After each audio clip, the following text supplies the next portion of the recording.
आदरणीय पवार साहेब, आदरणीय काकोडकर सर, माननीय सुप्रियाताई, मी व्यासपीठ म्हणणार नाही, मी याला स्फूर्तीपीठ म्हणेन, कारण इन्स्पायर फेलोशिप्स आहेत. तर सगळे स्फूर्तिदाते आपल्या समोर बसलेले आहेत आणि उपस्थितांमध्ये सर्व मान्यवर आहेत. सगळ्यांना विनम्र अभिवादन.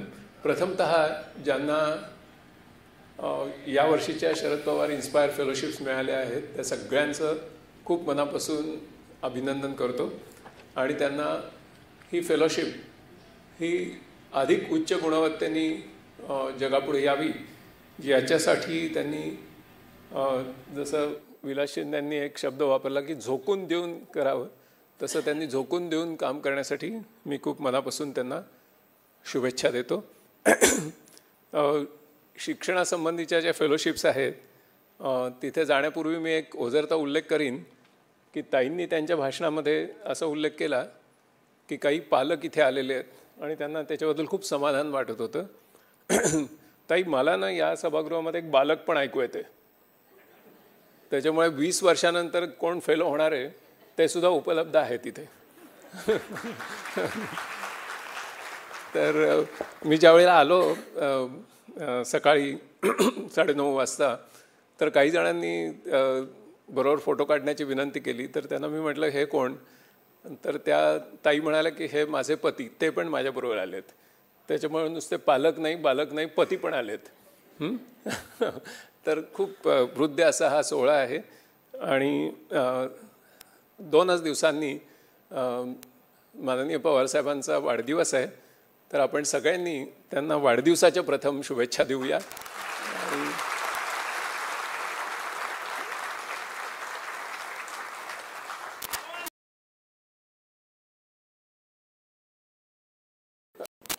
फेलो झालेत त्यांना मी सांगू इच्छितो की खरं म्हणजे बहुतेक महाराष्ट्रामध्ये खूप जुन्या काळापासून शरद पवार इन्स्पायर फेलोज आहेत.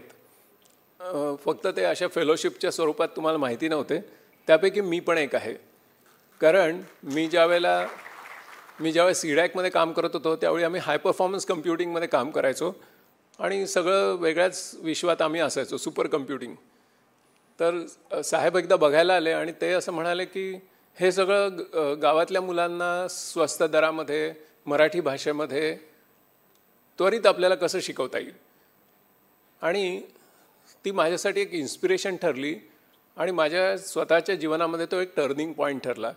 कारण एकाच वाक्यात त्यांनी एवढी चॅलेंजेस दिली होती की महाराष्ट्रातले सगळे ग्रामीण भागातले लोक, म्हणजे काही कोटी लोक, त्यांना त्वरित शिकवायचं आहे, मराठीत शिकवायचं आहे, डिजिटल टेक्नॉलॉजी शिकवायच्या आणि स्वस्तात शिकवायच्या. एवढी सायमल्टेनियस इक्वेशन्स एकाच वाक्यात त्यांनी दिली आणि that became an inspiration for me. त्याच्यामुळे जसा माझ्या जीवनामध्ये तो टर्निंग पॉईंट आला आणि मी तेव्हापासून शरद पवार इन्स्पायर फेलो झालो आणि अजूनही तसाच आहे. तर त्याच्यामुळे तुमच्या जीवनात पुढे काय काय घडेल ते मी सहज बघू शकतो. ताईंनी फेल्युअरचा बराच परामर्श घेतला.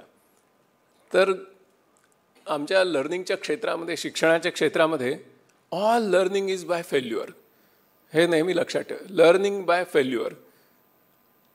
तुम्ही सायकल चालवायला कसे शिकलात, तुम्ही चालायला कसे शिकलात, तुम्ही बोलायला कसे शिकलात, तुम्ही स्विमिंग कसं शिकलात, या सगळ्या गोष्टी ह्या ट्रायल अँड एररनी होतात आणि all learning is by failure.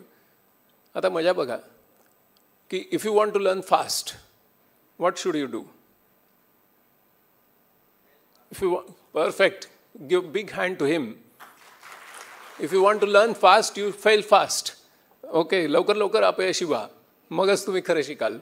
त्याच्यामुळे प्रयत्न करायला आणि याच्यातून सक्सेस मिळेल की नाही, सक्सेस मिळेल की नाही अशी चिंता करण्यात वेळ घालवू नका.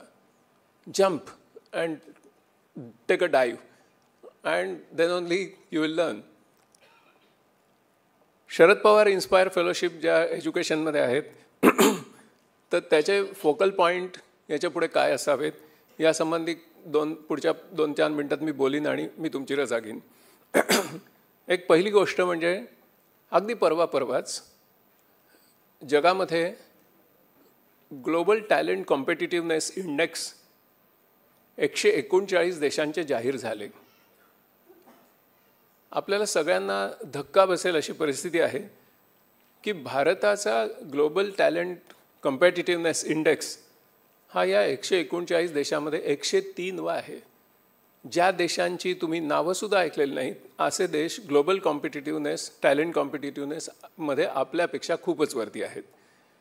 इंडोनेशियासारखा देश जो क्लायमेट चेंजमुळे कदाचित बुडून जाऊ शकतो, सबमर्ज होऊ शकतो, अशा देशांनी 14 गुणांनी उसळी मारलेली आहे आणि आपण मात्र खाली घसरत आहोत.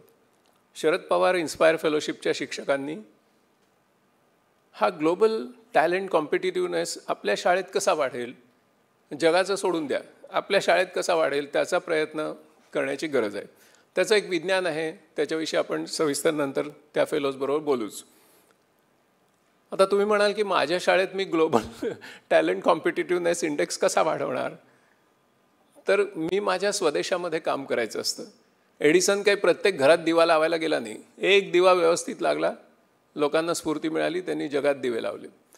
त्याच्यामुळे तो एक प्रयत्न आपण करण्याची गरज आहे. राष्ट्रीय शैक्षणिक धोरणामध्ये 2020च्या एक महत्त्वाचा उल्लेख आहे 33व्या पानावर की 18 ते 23 वयोगटातल्या 50% मुलांना आम्हाला उच्च शिक्षणामध्ये पुढे न्यायचं आहे. चांगली गोष्ट आहे. आज त्यांचं प्रमाण 26.3% आहे. म्हणजे जवळजवळ उच्च शिक्षणात जाणाऱ्या विद्यार्थ्यांची संख्या आम्हाला 2035च्या आत दुप्पट करायची आहे. हे एक फार मोठं चॅलेंज आहे. आपण असं समजू की ते प्रत्यक्षात आलं, पण त्याचा दुसरा भाग आहे तो लक्षात घ्या. याचा अर्थ असा की 2035 सालापर्यंत आमचे 50% युवा हे 12वीच्या पुढे जाणार नाही आहेत. ते 12वीच्या नंतर त्यांना प्रगतीच्या संधी नाहीत. शरद पवार इन्स्पायर फेलोशिपमध्ये काही शिक्षकांनी असा निकराचा प्रयत्न केला पाहिजे की 9वी ते 12वी हा जो आता नवा अकॅडमिक बँड आपल्यासमोर नॅशनल एज्युकेशन पॉलिसीनी ठेवला आहे, त्या 9वी ते 12वी ह्या 4 वर्षामध्ये माझ्या शाळेतल्या प्रत्येक मुलाला मी स्वतःच्या पायावर उभं राहण्यासाठी कसं तयार करीन. दिस इज इन्स्पिरेशन. आणि हा एक सगळ्या जगात त्याचा प्रभाव पडेल. आपण एक व्यवस्थित शोध लावला तर त्याचा जगामध्ये प्रभाव पडतो, काहीच अडचण नाही. आम्ही जे डिजिटल टेक्नॉलॉजीचं शिक्षण देतो, तर परवाच रात्री माझ्याकडे इटलीमधून लोक आले. ते म्हणाले आमच्या देशामध्ये 50 लाख असे गरीब लोक आहेत की ज्यांना डिजिटल टेक्नॉलॉजी शिकून स्वतःच्या पायावर कसं उभं करायचं याची रेसिपी इंटरनेटवर आम्हाला तुमच्या साईटवर सापडली, म्हणून आम्ही तुम्हाला भेटायला आलो. म्हणजे मला तर आश्चर्यच वाटलं. तर सांगायची गोष्ट अशी की त्याच्यामुळे आपण तळमळीने ते काम केलं पाहिजे. अखेर शेवटी प्रत्येक शिक्षकांनी जो एक महत्त्वाचा धडा मगाशच्या आपल्या आझम कॅम्पसच्या ताई इथे बोलल्या त्यांच्यापासून घ्यायला हरकत नाही की एंट्रप्रेन्योरशिप कशी विकसित करायची आणि एंट्रप्रेन्योरशिप करून त्या मुलांना स्वतःच्या पायावर नुसतं नोकरीसाठी नाही तर एंट्रप्रेन्योरशिपसाठी म्हणजे स्वयंउद्योजक होण्यासाठी कसं उभं करायचं. आणि जसं विलासजी म्हणाले की त्यांनी दुसऱ्यांना कशा नोकऱ्या द्यायच्या, हे सहज शक्य आहे. याच्यात अवघड असं काही नाही. फक्त आपण सुरू करायला पाहिजे. आपल्या शाळेमधून सुरू करायचं आणि मग जग आपल्याला फॉलो करतं. शेवटचा एक मुद्दा मी असा करीन की आर्टिफिशियल इंटेलिजन्सचं मोठं चॅलेंज आहे. सध्या जगापुढे 2 चॅलेंजेस आहेत. एक चॅलेंज आहे ह्युमन स्टुपिडिटी आणि दुसरं चॅलेंज आहे आर्टिफिशियल इंटेलिजन्स. अशी मजेशीर 2 चॅलेंजेस आहेत. तर आईन्स्टाईननी म्हटलं होतं एकदा की 2 गोष्टी अमर्याद आहेत जगामध्ये. 2 गोष्टी अमर्याद आहेत. एक म्हणजे विश्व आणि दुसरं म्हणजे ह्युमन स्टुपिडिटी. आणि पुढे ते असं म्हणतात की म्हणजे मला फक्त पहिल्याविषयीच खात्री आहे.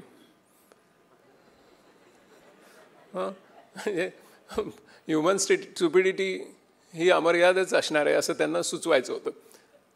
तर त्याच्यामुळे ह्युमन स्टुपिडिटी कशी कमी करायची हा शरद पवार इन्स्पायर फेलोशिप समोरचा एक महत्त्वाचा मुद्दा आहे. आणि आर्टिफिशियल इंटेलिजन्सच्या दृष्टीने बघायला गेलं तर आर्टिफिशियल इंटेलिजन्स हा काही आपला शत्रू नाही, हा काही आपला स्पर्धक नाही, हा आपला विरोधक नाही. हा आपला काही कर्दनकाळ वगैरे असा काही नाही, तर तो आपला एक टिकाऊ असा भागीदार होऊ शकतो. आणि त्यामुळे मानवी बुद्धिमत्ता आणि कृत्रिम बुद्धिमत्ता यांची एक टिकाऊ भागीदारी आपण ह्याच्यापुढे मुलांना कशी शिकवायची, हे एक चॅलेंज हे आपल्यासमोर राहणार आहे. आणि शरद पवार इन्स्पायर फेलोशिपमधल्या शिक्षकांनी ह्याचा विचार गांभीर्याने केला पाहिजे की खरोखर मानवी बुद्धिमत्ता म्हणून माझी व्यवच्छेदक वैशिष्ट्य काय आहेत. उदाहरणार्थ स्वप्न बघणं हे एक मानवी बुद्धिमत्तेचं व्यवच्छेदक लक्षण आहे. किंवा दुसऱ्याच्या चेहऱ्यावरचे जवळजवळ 7,000 अशी गेस्चर्स ओळखणं आणि त्याच्या भावभावनांचा उलगडा करून घेणं आणि त्याप्रमाणे प्रतिसाद देणं, अशा कितीतरी गोष्टी मी तुम्हाला सांगू शकेन. या व्यवच्छेदक लक्षणे आहेत मानवी बुद्धिमत्तेच्या. आणि आता माणसांना चांगली माणसं करा हा शिक्षणाचा अजेंडा आहे. माणसांची यंत्र करण्यासाठी 20वं शतक खर्ची पडलं. त्यांनी माणसांची यंत्र बनवून दाखवली, त्यांना असेंब्ली लाईनवर उभं केलं अँड सो ऑन. पण आता माणसाचा अधिक सुसंस्कृत माणूस कसा करायचा, अधिक सर्जनशील माणूस कसा करायचा, कल्पनांचे अमर्याद व्यूह रचणारा, विचारांचे स्वतंत्र अभिव्यक्तीचे अमर्याद व्यूह रचणारी माणसं कशी तयार करायची, हा आता शिक्षणाचा अजेंडा आहे. आणि त्यांनाच फक्त नोकऱ्याही मिळणार आहेत हे मी तुम्हाला सांगून ठेवतो. त्याच्यामुळे ह्या दोघांची अत्यंत टिकाऊ आणि समाजाला उपयुक्त आणि उत्पादक अशी भागीदारी कशी करायची, हा आता आपल्या शिक्षणासमोरचा अजेंडा आहे. काही शिक्षकांनी अशा दृष्टीने प्रयत्न केले तर सगळ्या शिक्षणाच्या व्यवस्थेला खूप मार्गदर्शन मिळेल. याच्यासाठी आम्ही एक छोटासा बदल यावर्षी केला आणि तो म्हणजे BEd कॉलेजमध्ये 4 इयर इंटिग्रेटेड कोर्समध्ये शिकणाऱ्या 10 BEd विद्यार्थ्यांना आपण फेलोशिप दिली आहे. 2nd इयर, 3rd इयर आणि 4th इयर अशी 3 वर्ष आपण त्यांना सातत्याने ट्रॅक करणार आहोत. आणि मग त्यांच्यातून स्कूल ट्रान्सफॉर्मेशन कसं घडवून आणता येईल, होल स्कूल ॲप्रोचनी त्यांच्या जवळची एक शाळा ते पूर्ण परिवर्तन करतात त्या शाळेचं, हे आपण कसं घडवून आणू शकू, असा एक 3 वर्षाचा सातत्यपूर्ण प्रोग्रॅम आपण घेऊया. सकाळच्या सभेमध्ये माननीय आभा लांबा ह्या आमच्या ॲडवायझरी काउन्सिलच्या मेंबर आहेत. त्यांनी असा प्रस्ताव मांडला की सामाजिक उद्योग क्षेत्रामध्ये काम करणाऱ्या काही होतकरू स्त्रियांना आपण शरद पवार इन्स्पायर फेलोशिप द्यावी. ताई, मी तुम्हाला MKCL नॉलेज फाउंडेशनतर्फे अशी विनंती करतो की पहिल्या 3 वर्षासाठी जी पहिली बॅच असेल 10 अशा फेलोशिपची, तर त्या पूर्णपणे MKCL नॉलेज फाउंडेशनतर्फे आम्ही तुम्हाला देऊ इच्छितो. आणि आमची जर क्षमता राहिली तर पुढे घेऊ, पण पहिल्यांदा व्यवहार या पद्धतीने पहिल्या 3 वर्षासाठी 10 अशा उद्योजकांना फेलोशिप देण्यासाठी आम्ही योगदान देऊ एवढं आश्वासन देतो. आणि आपण अतिशय शांत चित्ताने आणि खूप चिकाटीने उदार अंतःकरणाने माझे विचार बराच वेळ ऐकून घेतले, त्याबद्दल तुमचेही धन्यवाद.